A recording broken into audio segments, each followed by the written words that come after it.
सर्वांना सप्रेम जय भीम। मी आहे अशोक गजबी आणि आपण पाहतात अशोक JKB। मित्रांनो, आजच्या या व्हिडिओमध्ये डॉक्टर बाबासाहेब आंबेडकर यांनी विद्यार्थ्यांना जे मार्गदर्शन केलेले आहे त्यामध्ये त्यांनी म्हटलं आहे की सरकारी नोकरीतील विशिष्ट जातीची मक्तेदारी मोडा आणि विधेचा व्यासंग नेहमी धरा। मित्रांनो, डॉक्टर बाबासाहेब आंबेडकर यांचे विचार भाषणाच्या माध्यमातून आपल्यापर्यंत पोहोचवण्याचा मी प्रयत्न करत आहो। जर हा व्हिडिओ आपल्याला आवडल्यास नक्की लाईक करा, शेअर करा आणि सबस्क्राईब करा। विद्यार्थ्यांनी शिकून नोकरी केली तर त्यात काय पाप? त्याला आयुष्य आहे, त्याला भावना आहेत।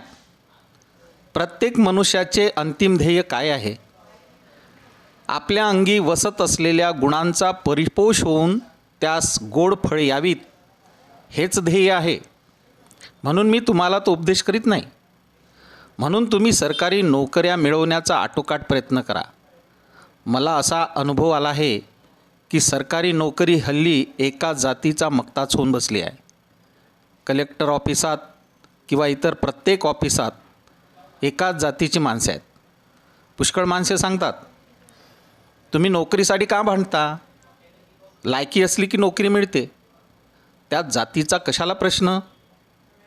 परंतु आपल्या सामाजिक परिस्थितीचा विचार केल्यास नोकरी केल्यावर काय फायदा आहे असे विचारणे मूर्खपणाचे आहे। या देशात जातीभेदाचे प्रस्थ फार आहे। आज ज्याच्याजवळ पैसा आहे त्याच्याच हाती खरी सत्ता आहे। तो तिचा सद्भावनेने उपयोग न करता आपल्याच पोळीवर तूप ओढून घेतो। नोकरीमुळे पगार हातात येतो। ज्या समाजाला सरकारी नोकऱ्या नाहीत तो समाज अधिकाराच्या जागेवर नाही, त्याची ऊर्जितावस्था होणार नाही। ब्राह्मण समाज सरकारी नोकरीत गुंतलेला आहे, त्यामुळे त्यात सामर्थ्य आहे व तो आपले वर्चस्व गाजू शकतो। म्हणून तुम्ही सरकारी नोकऱ्या मिळवण्याचा पिच्छा पुरवल्यामुळे समाजाची उन्नती होईल याचा तुम्ही कसोशीने प्रयत्न करा। शिकलेल्या माणसात काही दोष असतात। शिकल्यावर नोकरीच्या पाठीमागे लागणे हा दोष नव्हे। ते दोष व ते अवगुण तुमच्या अंगात शिरणार नाहीत याची खबरदारी घ्या। पहिली गोष्ट, शिक्षण पुरे झाल्यावर मनुष्य स्वार्थी बनतो। मनुष्य स्वार्थी असणे हे स्वाभाविकच आहे, परंतु शिकलेला मनुष्य स्वतःच्या हिताचीच काळजी घेतो। आपले कर्तव्य कोणते याची भावना जागृत होत नाही, हा एक शिकलेल्या माणसाचा दोष आहे। मला खेद वाटतो की शिकलेल्या मनुष्यास पदवी मिळून नोकरी लागली की त्यांचा विद्यार्जनाचा मार्ग साफ सुटतो, विद्येचे महत्त्व खुंटले जाते। मी प्रवास करत असता माझ्याजवळ नेहमी 4 पुस्तके व वर्तमानपत्रे असतात, परंतु प्रवासात जी शिकलेले माणसे दिसतात त्यांच्या हातात पुस्तके, वर्तमानपत्रे यांच्याऐवजी सिगारेटच्या पेट्या मात्र दिसतात। मनुष्य BA झाला म्हणजे त्याला अधिक शिक्षणाची गरज नाही काय? BA किंवा MA झाला म्हणजे त्याने सर्व ज्ञान संपादन केले, ही भावना चुकीची आहे। अगस्ती मुनीने ज्याप्रमाणे समुद्रप्राशन केला त्याप्रमाणे शिकून एखादी पदवी मिळाली म्हणजे आपण सर्व विद्या हस्तगत केली असे शिकलेल्या लोकांना वाटते, परंतु तसं काही नाही। PhD ही पदवी मिळवण्याकरता फ्रेंच व जर्मन भाषा अवगत करण्याचा निर्बंध असे। त्यावेळी त्या भाषा मला अवगत होत्या, परंतु त्या भाषाचा व्यासंग नसल्यामुळे त्या भाषातून बोलणे मला कठीण जाते। अलीकडे मी फ्रान्स व जर्मनीत गेलो तेव्हा त्या भाषेतून बोलण्याचा मला त्रास पडू लागला। म्हणून विद्येचा व्यासंग नेहमी केला पाहिजे। ज्याप्रमाणे माणूस एकदा दारू प्याव्यास लागल्यावर तो ती जन्मभर पीत राहतो, त्याप्रमाणे विद्यार्जनाच्या बाबतीत झाले पाहिजे। विद्येची खरी गोडी कोणाला लागली? परीक्षेनंतर जो आपली पुस्तके नळ बाजारात विकतो त्याला? बायकोपेक्षा पोरापेक्षा ज्याचे विद्येवर जास्त प्रेम आहे त्यालाच विद्येची गोडी लागली असे मी म्हणेन. मी तरी पाहतो तुम्हा शिकलेल्या मुलात सौंदर्याची गोडी दिसते. लग्नात मुलगी सुंदर आहे काय, ती आपणास पसंत आहे काय वगैरे गोष्टी तुम्ही पाहता. पण तोच हक्क मुलींना द्या. बऱ्याच सुंदर स्त्रिया कुरूप माणसाच्या स्वाधीन झालेल्या मी पाहिल्या आहेत.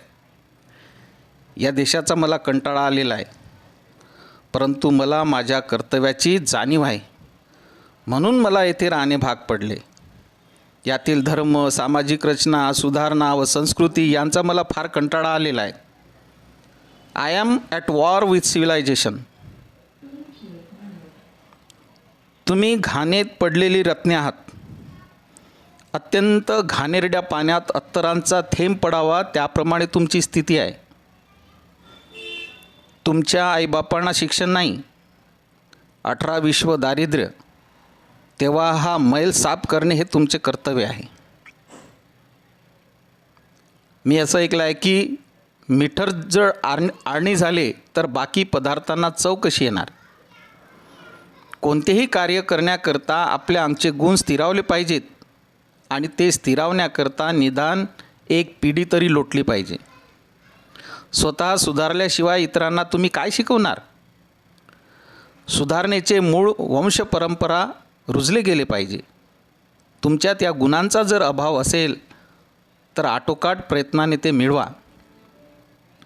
तुमच्यापैकी बहुतेक अविवाहित असतील, कित्येकांची लग्ने झाली असतील, पण लग्नानंतर तुम्ही काय करणार आहात या बाबतीत तुम्हावर फार मोठी जबाबदारी आहे.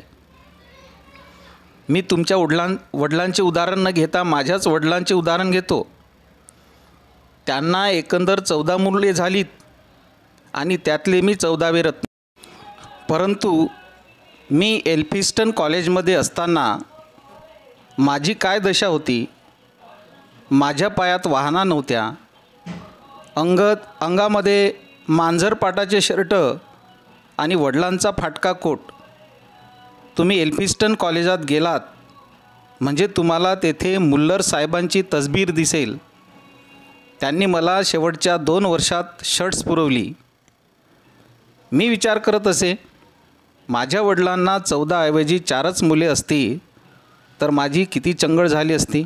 आणि त्यामुळे माझा असा उपदेश आहे की आपल्या कुटुंबातील जी संख्या आहे मुलांची ती मर्यादित ठेवा, जेणेकरून आपल्याला त्यांच्या गरजा भागवणे शक्य होईल. धन्यवाद. डॉक्टर बाबासाहेब आंबेडकरांचे विचार आपल्यापर्यंत पोहोचवण्याकरता माझ्या चॅनलला लाईक करा आणि सबस्क्राईब करा. जय भीम.